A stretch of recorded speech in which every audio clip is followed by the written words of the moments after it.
आपने अपने घर में अपने बड़ों से कई बार ये बात सुनी होगी कि जो होता है अच्छे के लिए होता है और जो होगा वो भी अच्छे के लिए होगा।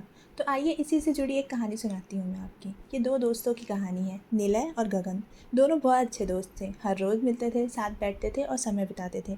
एक दिन जब दोनों फुर्सत में बैठे हुए थे तो निलय ने कहा, अरे यार इतना टाइम है हमारे पास, चल पास ही में एक जुए का अड्डा है, वहाँ चल के जुए खेलते हैं, मेरे पास थोड़े पैसे भी हैं तो हमारा टाइम भी निकल जाएगा और जुए में कुछ पैसे भी जीत लेंगे। लेकिन गगन ने कहा कि अरे नहीं यार, यहाँ पास में एक मंदिर है, वहाँ कीर्तन हो रहा है, तो चल वहाँ चलते हैं और कीर्तन सुनते हैं। लेकिन निलय वहीं जाना चाहता था, जुए के अड्डे पे। तो ठीक है, उनके बीच में ये तय हुआ कि गगन जाएगा मंदिर कीर्तन सुनने और निलय जाएगा जुए के अड्डे पे जुआ खेलने। ऐसा ही हुआ, निलय चला गया जुए के अड्डे पे और उसने खूब जुआ खेला और गगन चला गया मंदिर में और उसने मंदिर में कीर्तन सुना। और जैसे ही निलय जुए के अड्डे से बाहर निकलने लगा तो उसे एक पोटली मिली, उसके पाँव के नीचे पड़ गई थी। तो उसने उस पोटली को उठाया और देखा कि इसमें क्या है, तो उसमें बहुत सारे पैसे थे। और जब गगन मंदिर से बाहर निकला तो उसके पाँव में एक कील चुभ गई, लोहे की कील। उसे बहुत दर्द हुआ, बहुत खून निकला, लेकिन किसी तरह उसने वो कील निकाली और नीचे उतर आया।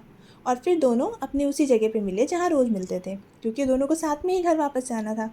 तो निलय ने देखा कि ये क्या हुआ गगन के पाँव में, तो गगन से पूछा, तूने तेरे पैर में ये क्या हुआ? तो गगन ने बताया कि जब वो मंदिर से नीचे उतर रहा था सीढ़ियों से, तो सीढ़ियों पे उसे एक कील लग गई और उसी की वजह से खून निकलने लगा। और निलय के हाथ में वो पोटली देख के गगन ने पूछा कि ये क्या है? तो निलय ने बताया, जब मैं जुए के अड्डे से बाहर निकल रहा था तो मेरे पाँव के नीचे एक पोटली आ गई, मैंने उठा के देखा तो इसमें देख कितने सारे पैसे हैं। अब दोनों हैरान हो गए, क्योंकि निलय तो जुए के अड्डे पे जुआ खेलने गया था और उसे वो पोटली मिली, और गगन जो कि भगवान का कीर्तन सुनने गया था, उसके पैर में ये कील चुभ गई। अब दोनों से घर तो नहीं जाया जा रहा था, तो दोनों ने सोचा कि पास में ही एक गुरु जी का आश्रम है, वो सिद्ध गुरु जी हैं, तो चलो उनके पास चलते हैं और पूछते हैं कि ऐसा क्यों हुआ। ऐसा तो कहते हैं ना कि जो अच्छे कर्म करता है उसके साथ अच्छा होता है और जो बुरे कर्म करता है उसके साथ बुरा होता है। फिर ये तो उल्टा हो गया, मैं जुआ खेल रहा था तो मुझे पैसे मिले और तू तो भगवान का कीर्तन सुन रहा था तो तेरे पैर में कील लग गई। तो दोनों गुरु जी के आश्रम पहुँच गए और दोनों ने गुरु जी को सारी कहानी बताई कि हम दोनों के साथ ऐसा ऐसा हुआ और ऐसा क्यों हुआ।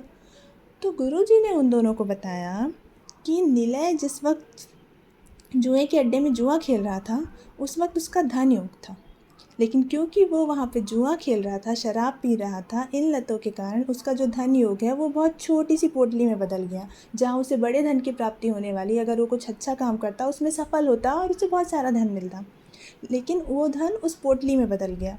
मिला तो सही, लेकिन उस पोटली के रूप में मिला, बहुत छोटे रूप में मिला। और गगन गगन की एक बहुत बड़ी घात थी, लेकिन उस वक्त क्योंकि वो भगवान का कीर्तन सुन रहा था इसलिए वो घात भी छोटी होकर एक कील के रूप में बदल गई, क्योंकि अगर वो कहीं बाहर होता, हो सकता है उसका कोई बड़ा एक्सीडेंट होता, लेकिन वो भगवान का कीर्तन सुन रहा था। तो और जो होना था वो हुआ तो सही, लेकिन उस बहुत छोटे से रूप में हुआ, वो एक छोटे से रूप में उसके पैर में कील की तरह चुभी, थोड़ा खून निकला और वो ठीक भी है। तो इस तरह से जो हुआ अच्छे के लिए हुआ, बस उस वक्त दिखाई ऐसा दे रहा था कि गगन ने अच्छा काम किया और उसके साथ बुरा हो गया, और निलय ने जुआ खेला तो उसके साथ अच्छा हो गया। जैसे कि हमारे आसपास आजकल होता है, हमें ऐसा लगता है कि बुरे लोगों के साथ अच्छा होता है और जो लोग अच्छा कर रहे हैं उनके साथ अक्सर बुरा हो जाता है। अक्सर हम ये सवाल पूछते हैं अपने आसपास के लोगों से कि ऐसा क्यों होता है, लेकिन कभी कभी उनके पास जवाब नहीं होता, लेकिन वो ये कहते ज़रूर है कि जो होता है वो अच्छे के लिए होता है। तो ऐसा ही है, भगवान सबके लिए सब कुछ तय करके रखते हैं, ये ज़रूरी तो नहीं, लेकिन कुछ चीज़ें हैं जो इन पे काम करती हैं। आप अगर अच्छा काम करोगे तो आपके साथ अच्छा ही होगा। हो सकता है उस वक्त चीज़ें बुरी दिख रही हों, लेकिन वो सिर्फ हमारा नज़रिया है, क्योंकि हमें नहीं पता कि सारी चीज़ें किस तरह से फिक्स हैं और क्या होने वाला है। तो कभी कभी जब ऐसी चीज़ें हमारे साथ में हों तो हमें परेशान नहीं होना चाहिए और यही सोचना चाहिए कि जो होता है अच्छे के लिए होता है। अपने मन की चीज़ें हुई तो अच्छी बात है, और नहीं हुई तो मतलब वो भगवान के मन की हुई तो वो और ही अच्छा है। तो कैसी लगी आपको ये कहानी? अगर आपको ये कहानी अच्छी लगी हो तो मुझे कमेंट सेक्शन में बताइएगा ज़रूर। और आज की वीडियो में बस इतना ही, अब मिलते हैं अपने अगले वीडियो में, तब तक के लिए नमस्कार।